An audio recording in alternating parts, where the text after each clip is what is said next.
Presiden Joko Widodo menunjuk BKKBN memimpin pelaksanaan program luar biasa penanganan stunting di Indonesia. Dalam penanganan penurunan angka stunting, target kita 2024 itu 14%. Bahwa sampai tahun 2024 nanti, angka stunting Indonesia ditargetkan akan turun mendekati angka 14%. Kita saat ini dihadapkan pada angka stunting, angka gagal tumbuh baik secara fisik maupun mental anak Indonesia. Kasus gizi buruk di Kabupaten Bulungan pada tahun 2020 menjadi yang tertinggi di Kalimantan Utara. Indonesia berada di peringkat keempat penyumbang terbanyak anak stunting di dunia. Provinsi penyumbang angka stunting terbesar di Indonesia adalah Nusa Tenggara Timur karena hampir 30% anak-anak di NTT ternyata menderita stunting atau kekerdilan, pemirsa. Dalam upaya akselerasi penurunan kasus stunting di Kota Balikpapan, dilakukan berbagai upaya antara lain membuat regulasi Peraturan Wali Kota Balikpapan Nomor 29 Tahun 2019 tentang pedoman pencegahan, penjaringan, dan penanganan kasus prevalensi balita pendek atau stunting.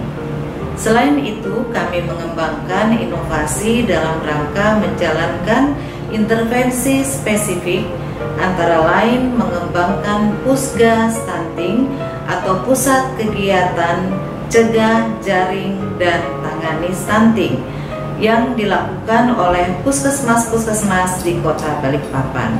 Kegiatannya secara komprehensif antara lain melakukan pengukuran, penimbangan, dan pengukuran tinggi dari bayi balita, kemudian diberikan pemberian makanan tambahan, penanganan kasus infeksi, komunikasi, informasi, dan edukasi yang efektif kepada orang tua, dan perbaikan pola asuh, kemudian dilakukan mekanisme rujukan ke dokter spesialis anak jika diperlukan.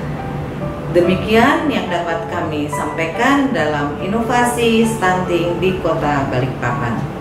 Cegah stunting itu penting. Assalamualaikum warahmatullahi wabarakatuh. Stunting adalah kondisi gagal tumbuh pada anak balita akibat dari kekurangan gizi kronis sehingga anak terlalu pendek untuk usianya. Kondisi ini disebabkan oleh kekurangan asupan gizi dalam waktu lama serta terjadinya infeksi berulang. Dan kedua faktor penyebab ini dipengaruhi oleh pola asuh yang tidak memadai, terutama dalam 1000 hari pertama kehidupan. Pusat Cegah, Jaring, dan Tangani Stunting atau disebut juga Pusga Cerita Stunting merupakan salah satu inovasi dari Puskesmas Perawatan Kelandasan Ilir dalam penanganan stunting.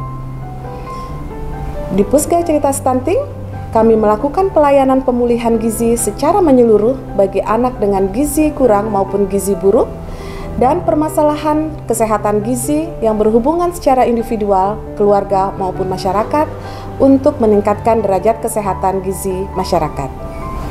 Kami berharap dengan adanya Pusgas Cerita Stunting dapat membantu khususnya di Kota Balikpapan dalam menekan angka kasus stunting. Cegah stunting itu penting.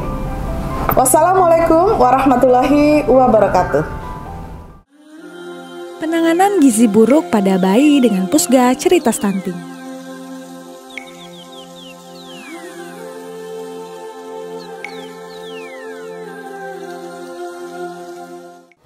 Pusga Cerita Stunting merupakan pusat kegiatan cegah, jaring, dan tangani stunting, di mana ini merupakan pusat rehabilitasi atau pemulihan gizi dengan pelayanan gizi secara menyeluruh terhadap balita gizi buruk maupun gizi kurang, serta permasalahan gizi berdasarkan kondisi individual, keluarga, dan masyarakat dalam rangka meningkatkan status gizi masyarakat. Untuk mendapatkan perawatan gizi buruk dan atau gizi kurang melalui Pusga, hal yang dilakukan adalah para orang tua melakukan pendaftaran untuk pertama kalinya melalui loket pendaftaran Puskesmas Kelandasan Ilir bersama kader. Setelah mendaftar, orang tua menuju pintu gedung Pusga, di mana dengan gedung Pusga terdapat beberapa petugas seperti petugas gizi, perawat, bidan, dan dokter yang akan meriksa keadaan bayi. Kegiatan yang dilaksanakan dalam gedung Pusga adalah melakukan pengukuran ulang pada bayi dan balita yang sebelumnya sudah dilakukan oleh kader di Posyandu. Pengukuran yang dilakukan adalah: pertama, penimbangan berat badan bayi atau balita dengan menggunakan timbangan bayi. Yang kedua, pengukuran tinggi badan bayi dan atau balita. Pengukuran panjang badan bayi usia 0-24 bulan dilakukan dengan cara berbaring dengan menggunakan alat infatometer. Sedangkan pengukuran tinggi badan balita usia 25-59 bulan dilakukan dengan cara berdiri dengan menggunakan alat stadiometer atau microtoys. Setelah dilakukan pengukuran panjang badan atau tinggi badan dan berat badan, maka petugas gizi akan menentukan status gizi bayi atau balita berdasarkan berat badan menurut umur, berat badan menurut panjang badan atau tinggi badan, dan panjang badan atau tinggi badan menurut umur. Kemudian data bayi tersebut diserahkan ke dokter dan dokter akan melakukan pemeriksaan kondisi terkait fisik bayi. Setelah itu, dokter akan menyampaikan diagnosa dan status gizi pasien serta penanganan tindak lanjut hasil pemeriksaan. Dari hasil pemeriksaan, bayi dan atau balita yang didiagnosa gizi kurang atau gizi buruk akan mendapatkan perawatan di Pusga Cerita Stunting selama 3 hari dengan perawatan sebagai berikut. Pemberian makanan tambahan atau biasa yang disebut PMT pada bayi dan atau balita berupa biskuit atau makanan pendamping ASI lainnya. Pemberian edukasi pada orang tua tentang tumbuh kembang anak yang diberikan oleh petugas kesehatan, bidan, perawat, dan petugas gizi. Praktek pemberian makanan bayi dan anak atau biasa yang disebut PMBA oleh petugas gizi sesuai dengan usia bayi dan atau balita. Kedua bayi dan atau balita gizi buruk akan mendapatkan perawatan tata laksana gizi buruk, yaitu pemberian makanan formula 75 atau formula 100, di mana pada tahapan ini petugas gizi akan menginformasikan kepada orang tua atau pengasuh tentang cara pemberian formula 75 atau formula 100 pada bayi atau balita agar orang tua atau pengasuh dapat melakukan secara mandiri di rumah dengan cara pembuatan formula 100 sebagai berikut. Siapkan bahan: mineral mix, susu skim, minyak sayur, dan gula pasir. Campurkan 85 gram susu skim dengan 50 gram gula pasir yang telah dihaluskan. Kemudian tambahkan 60 ml minyak sayur atau setara dengan 5-6 sendok makan, aduk hingga merata.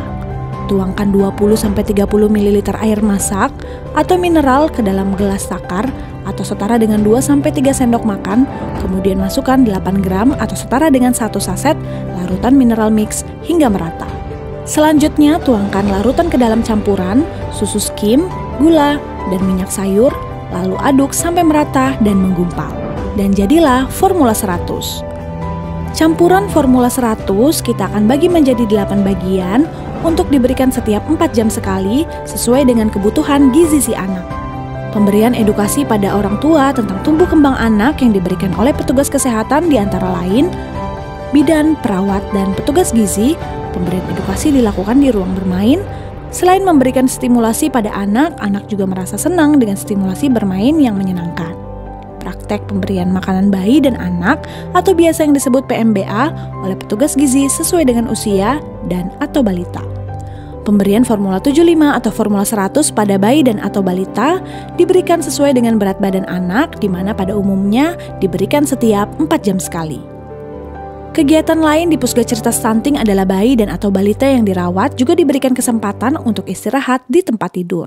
Setelah menjalani seluruh rangkaian kegiatan di Pusga, saat akan pulang ke rumah, orang tua akan dibekali formula 75 atau formula 100 sebanyak 7 buah setiap harinya untuk dilanjutkan di rumah secara mandiri. Berikut adalah jadwal kegiatan di Pusga Cerita Stunting. Selain menjadi pusat rehabilitasi atau pemulihan gizi, Pusga Cerita Stunting juga merupakan tempat untuk pelatihan pemberian makanan bayi dan anak bagi kader dan orang tua anak yang dijaring stunting.